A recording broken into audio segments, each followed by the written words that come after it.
The hum of the overhead lights was the only sound that didn't fade with the night. The road outside stretched into darkness. No headlights, no wind. Just stillness thick enough to taste. My first shift began at midnight, and the old man behind the counter had already vanished into the back room before I could ask about the schedule. The smell of gasoline and stale coffee lingered, but beneath it was something older, like cold iron and damp stone. The clock on the wall ticked slower than it should, its second hand dragging across time. Somewhere behind the shelves, a thud. Light, deliberate. I called out. No answer.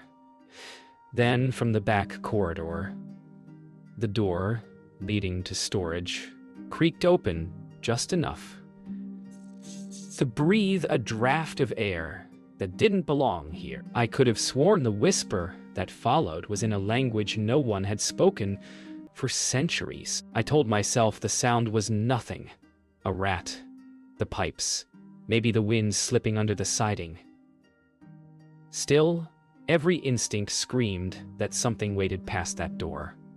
I checked the cameras. The feed flickered. Each aisle shone in static frames, frozen seconds apart. For a moment, the rear camera showed stone instead of tile, and someone standing in armor, motionless. When the feed snapped back, it was gone. Elias returned, silent as ever, and said, "Best not to watch too closely. The night doesn't like being seen." Then he went back into the dark, leaving me with the hum and the echo of words that didn't sound like his. The hum grew lower, vibrating through the soles of my shoes. I turned toward the shelves again. Something small had fallen, a can rolling lazily across the tile until it stopped against my foot. I leaned down, but the label wasn't in English. The letters looked carved, not printed, as if etched by hand with a blade. I put it back and noticed the dust trail behind the shelf, leading straight toward the half-open rear door. A faint breath of air brushed my ear. I could almost hear it whisper, "Stay awake." The night stretched longer than it should have. No cars came, no radio signal reached the static. The lights above buzzed like trapped insects, and every time one blinked out, the darkness beneath the shelves seemed to crawl closer. I tried calling out for Elias, but my voice felt swallowed before it reached the next aisle. When I turned, something in the reflection of the cooler door moved a heartbeat too late. My body froze, but my reflection didn't. The first night was supposed to be easy. Just keep the coffee hot and the register ringing. But when the clock hit 300 a.m., every light flickered once, and the power died. Silence swallowed everything. Then came a sound I'll never forget, the dragging of metal against stone. Not from the floor, from somewhere beneath it. The rear door stood open wider now, and a faint torchlight shimmered from the darkness beyond. I couldn't move. I just stared. The air smelled of smoke and centuries. The power came back with a click, but the hum had changed. It pulsed, like breathing. The air grew warmer, thick with dust that wasn't there before. I stepped closer to the rear door and saw footprints in the powder. Not mine, not Elias's. Bare, long, and twisted as if pressed by armor instead of flesh. I tried calling his name, but only echoes answered, layered with whispers. Words I didn't understand but somehow remembered, like half-forgotten prayers spoken in a foreign tongue. The clock now read 259, and never moved again. Elias returned, silent as if nothing had changed. He poured coffee with hands that didn't shake and said, "I've started early this year." When I asked what he meant, his eyes drifted toward the rear door. "We'll see," he said. When the hour listens back, I noticed carvings beneath the counter. Strange grooves cut into the wood, curling into circles that met at a point. When I touched them, the hum deepened, and for an instant, I saw torchlight on stone walls instead of shelves. Elias looked at me and whispered, "You shouldn't touch the seal." By 2:30, the first customer came, Or so I thought. Her headlights cut through the fog, her steps light, almost graceful. She moved like she'd done this 1,000 times, stopping at the counter with a half-smile that didn't quite reach her eyes. "Do you hear it yet?" she asked. Her voice was soft but ancient. When she turned to leave, the back of her coat shimmered. No fabric. Just scales of light catching the fluorescence like armor. She vanished before the door finished swinging shut. Outside, the fog thickened to the point where the pumps vanished. I stepped out, and the air changed. Colder, heavier, as if I'd stepped beneath a cathedral vault. The hum became a low chant, echoing in rhythms that matched my heartbeat. Beneath the concrete, something moved. Slow, deliberate. Heavy. I looked down and saw faint cracks glowing beneath the fuel pumps, forming the same sigil from under the counter. Whatever it wasn't staying buried much longer. When I came back inside, Elias was gone. The coffee pot was cracked, dripping thick black liquid that hissed when it hit the counter. The hum had turned into a voice now, deep, resonant, whispering from every wall. "The seal weakens," it said, though the sound came from inside my head. The rear door stood wide open this time, and torchlight flooded through, throwing shadows across the floor. I took one step forward, and the smell of burning oil filled my lungs. I wasn't in a gas station anymore. I couldn't stop myself. The rear door was wide open now, as if it were calling me. The darkness beyond was thick, warm, alive. I stepped through and into the mist, my breath catching as I crossed the threshold. The air was heavy with the scent of old stone, smoke, and iron. The door slammed behind me, locking with a deep, echoing clunk. A lantern hanging from the low ceiling flickered to life, casting shadows long and twisting. Below me, a staircase led downward into the deep, toward the pulse of light. I hesitated, but the whispers, the hum, they were louder now, so close I could hear their words. The stairs creaked beneath my weight. Every step felt like it was sinking into something older, deeper. The lantern's light barely reached the walls. Stone, cracked with centuries of wear, but intact, as if the earth itself had swallowed the memory of the structure above. The deeper I went, the louder the voices became, swirling in a language I couldn't understand, but somehow felt in my bones. I reached the bottom and found myself standing before an enormous stone archway, the passageway narrowing into a dark corridor that stretched far beyond sight. A faded mural painted the walls, scenes of battles, kings, and figures in armor, their faces obscured in shadow. I entered the corridor, and the temperature dropped. The stone beneath my feet seemed to shift, as if the whole structure was waking up.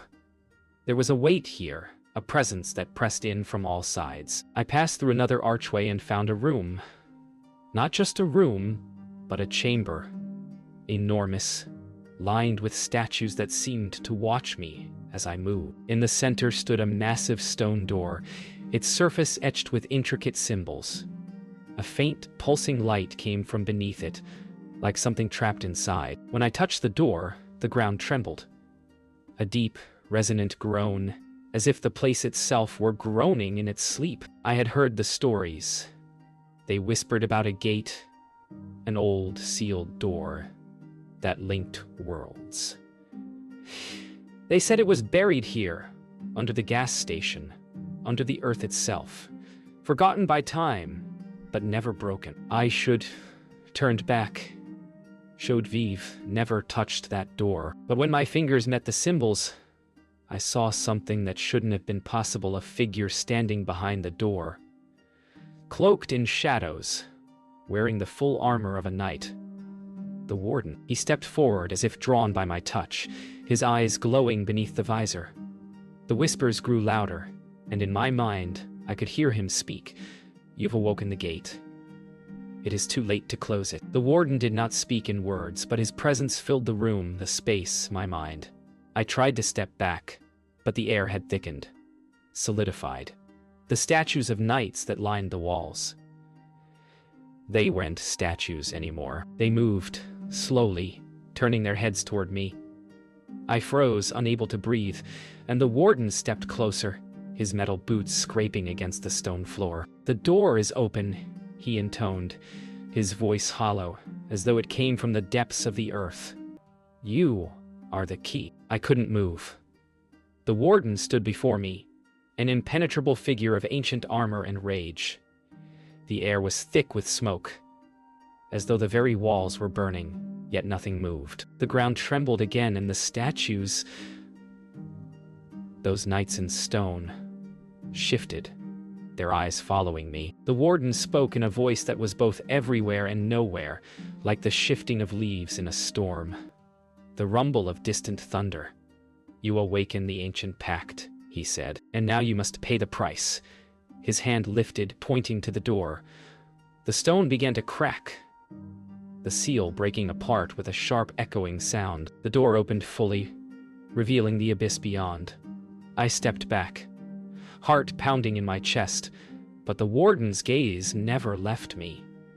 "The gate is open," he repeated, his voice a growl. "Your soul is bound to it now. Time is broken." The chamber began to collapse inward, stone grinding against stone, dust rising in clouds as the space distorted. The lantern flickered and went out, leaving only the sickly glow from the broken door. I looked around in panic. The walls were no longer just stone. They were shifting, moving, becoming part of something larger, something older. My feet were rooted to the ground, my body unwilling to follow my mind's desperate pleas to flee. And then I saw it, a vision, a flicker of another time. I wasn't in the gas station anymore. I was on a battlefield, surrounded by warriors in the same armor as the warden. The ground was stained with blood and the air was thick with smoke. A figure in royal robes stood at the edge of the battlefield, hands raised as if summoning the storm. "You cannot escape your past," the figure whispered in my mind, his voice clearer now. "The gate has always been open. The seal will never hold." My body jerked back into the chamber. The warden's hand was still raised. The stone door was almost fully open. The ground beneath me cracked open and I was falling into something ancient, something that had waited for centuries. I reached out, trying to grab hold of something, anything, but my hands passed through the walls. The warden's laughter echoed from above, deep and hollow. I tried to scream, but the air was thick with a smoke that burned my lungs. And then, in the void, I saw it, the lantern, glowing bright and steady in the dark, casting a light that felt like it was pulling me toward it. The warden's voice followed me, his words now clear. "This is your fate. The darkness consumes all." I reached the lantern, and everything stopped. The smoke vanished, the ground solidified beneath my feet. The stone chamber was gone. I was back in the gas station, standing in front of the shelves. But something was different. The air felt heavier, the shadows deeper. I turned and saw Elias standing behind the counter, eyes hollow. "You've opened the door," he whispered. "There's no going back now." I tried to speak, but my voice was swallowed by the silence. The clock on the wall read 300 a.m. again, and the rear door stood open, just as it had before. But this time I saw something move behind the shelves. Something alive. Time had stopped, and yet it kept moving. The hum of the lights was gone, replaced by a low, resonant vibration deep in the walls, as though the very foundation of the station were groaning under the weight of centuries. The air was heavy with the smell of smoke, and in the distance the faint sound of battle drums echoed, just barely audible, like ghosts lost in time. I stood frozen in front of the shelves, the lantern still clutched in my hand. The rear door stood wide open, the fog spilling out like ink, swallowing everything in its path. The world beyond the door wasn't the same anymore. It was a battlefield, a war between nights and shadows. The gas station had become something else. The clock on the wall read 300 a.m. again, but this time, the hands didn't move. The second hand stayed stuck, ticking on an endless loop, like time itself had been shattered. I tried to move, to break free from this frozen nightmare, but every step I took felt like wading through wet concrete. The floor beneath me cracked, and ancient sigils began to glow beneath the tiles, casting an unsettling red light. In the reflection of the cooler, I saw the warden standing behind me, his armored figure now more solid, more present, as though he had crossed into my world. "You've awakened what was buried," he said, his voice deep and echoing. "Now, you must stand trial." The ground shook violently, and the shelves around me collapsed, their contents scattering across the floor like a broken puzzle. I couldn't keep my footing. I fell to my knees, clutching the lantern as the world around me began to fragment, as if the space itself were being torn apart. The rear door was no longer just a doorway. It was a portal, an opening into a realm I could barely comprehend. The battlefield beyond bled through, spilling into the gas station. Figures in armor, their faces obscured by the smoke, emerged from the mist.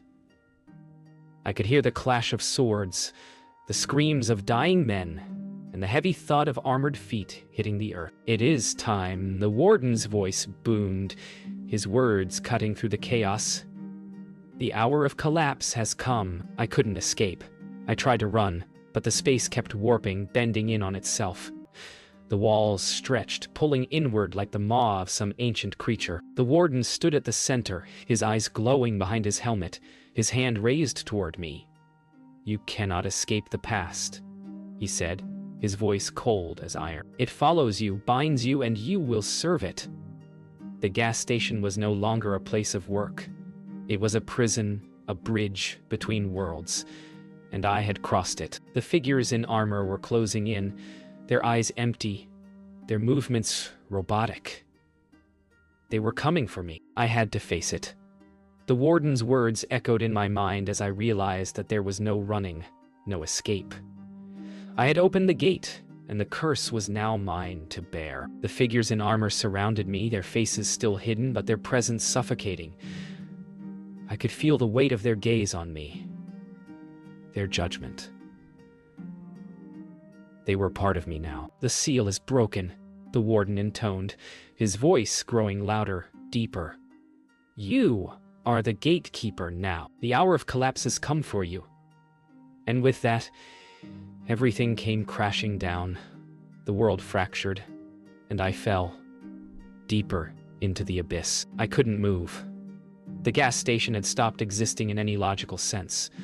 The walls were now part of something bigger, something ancient. The shelves behind me were no longer just shelves. They were the boundaries of the gate, the threshold between worlds. The floor groaned beneath my feet, shifting as if the station were alive. The warden stood before me, his form growing more solid with each passing moment. His presence was a weight, pressing in from all sides. I could feel the gate pulling at me, a force stronger than gravity, dragging me toward it. "You've become what you feared," the warden's voice rumbled. "The door calls to you now. The hour has come to close it, or you will remain here forever." I tried to reach the door. The shelves seemed to shift and warp with every step I took, as if they were closing in on me. I could hear the voices, whispers from the past and the present, filling the air. They were coming from the door that had never truly been just a door. It was a gateway, a rift in time itself. "You must enter," the warden said. "You must face what lies beyond." The door was no longer just behind the shelves. It had grown, expanding like a portal, its edges flickering with the images of battlefields, of dying nights, of a time long past. I could see the past bleeding through, The warriors, the blood, the destruction. And somewhere within that chaos was a key, a way to stop it all. I could feel it now. The weight of my decision pressing on me. I wasn't just part of this place anymore. I was this place. The gas station, the ancient ruin beneath it, the doorway that connected them. They were all intertwined. I had crossed the threshold, and now there was no way back. The warden stepped forward, his voice growing louder. "You are the keeper now," he said. "Your soul has been bound to the gate. You will protect it or be consumed by it. There is no escape from what you have awakened." The door opened fully, and the mist from beyond spilled out, carrying with it the weight of the past. The battlefield was no longer a vision. It was real, right there in front of me, as if I were stepping into it. I stepped forward. The moment my foot crossed the threshold, the world collapsed. The station, the gas pumps, the shelves, the counter, they were gone, replaced by the battlefield from my vision. The warden was beside me, his hand resting lightly on my shoulder. "Welcome to your fate," he said. The air was thick with smoke, the ground stained with blood. The warriors in their armor paid no attention to me, focused only on the fight that raged around them. But I wasn't just a spectator anymore. I was part of it, bound to it. "You will fight," the warden intoned, "or you will die, and this cycle will begin again." The battle continued around me, but I wasn't just a bystander anymore. I was a warrior, though not by choice. I drew a sword that wasn't mine, its weight foreign in my hands. The warden stood in front of me, his eyes gleaming beneath his helm. "Fight," he said, his voice like the ringing of a bell. "Fight, and prove you are worthy to close the door, or be lost, like those before you." The sword felt natural in my hand now. The weight of it was familiar. I stepped into the fray, the chaos of battle overwhelming me. But I knew this wasn't just a fight for survival. It was a fight for the very fabric of time, for the future of this place, for the end of the curse. I had fought. I had bled. I had seen worlds collide, past and present, and felt the weight of 1,000 years pressing down on me. The battlefield was a blur now. Warriors, blood, smoke, death, all indistinguishable. The warden's voice rang in my mind, always present, a constant reminder of what I had become. "You cannot undo what has been done," he said. "The door will open again and again until it is closed for good." But I wasn't sure I could close it. The door, the one I had crossed into, had become part of me. It was my prison and my purpose. The moment I had crossed the threshold, I had ceased to be just a man. I had become a gatekeeper, an eternal witness to the collapse. I couldn't remember how many days had passed since I first stepped through that door. Was it weeks? Months? Years? Time had no meaning here. The door called to me, but I could no longer distinguish the world beyond from the world within. The warden's words echoed in my mind. "The gate opens for all who seek it, but only the one who holds the key can close it." But the key wasn't a physical object. It was me. I was the key, and I had been holding it for longer than I realized. My mind began to unravel, the fabric of reality bending as I faced the truth. There was no escape from this. The door would open again. It always would. The gas station had never been a simple place. It had always been a threshold, a point of no return. It wasn't just a building. It was a portal, a doorway between two realms, two worlds, locked in eternal conflict. And I had been its keeper. The truth settled over me like a weight too heavy to bear. The door, the gas station, the curse. They had all been waiting for someone to open it. And I had opened it. I had become the one who could never escape. The warden's voice filled the air again. But this time, it was different. "You have a choice now," he said. "You can close the door, but you will never return to the world you knew. Or you can leave it open and the cycle will continue just as it always has. I could feel the weight of the door, the pull of it, drawing me in. The choice was simple, yet impossible. The past, the present, the future. They all bled together, and I was the one who held the line. The warden's gaze was fixed on me. "What will you choose?" he asked. I could feel the weight of the question pressing down on me, suffocating me. If I closed the door, I would be free, but at what cost? I would lose everything. The life I had known, the world I had left behind.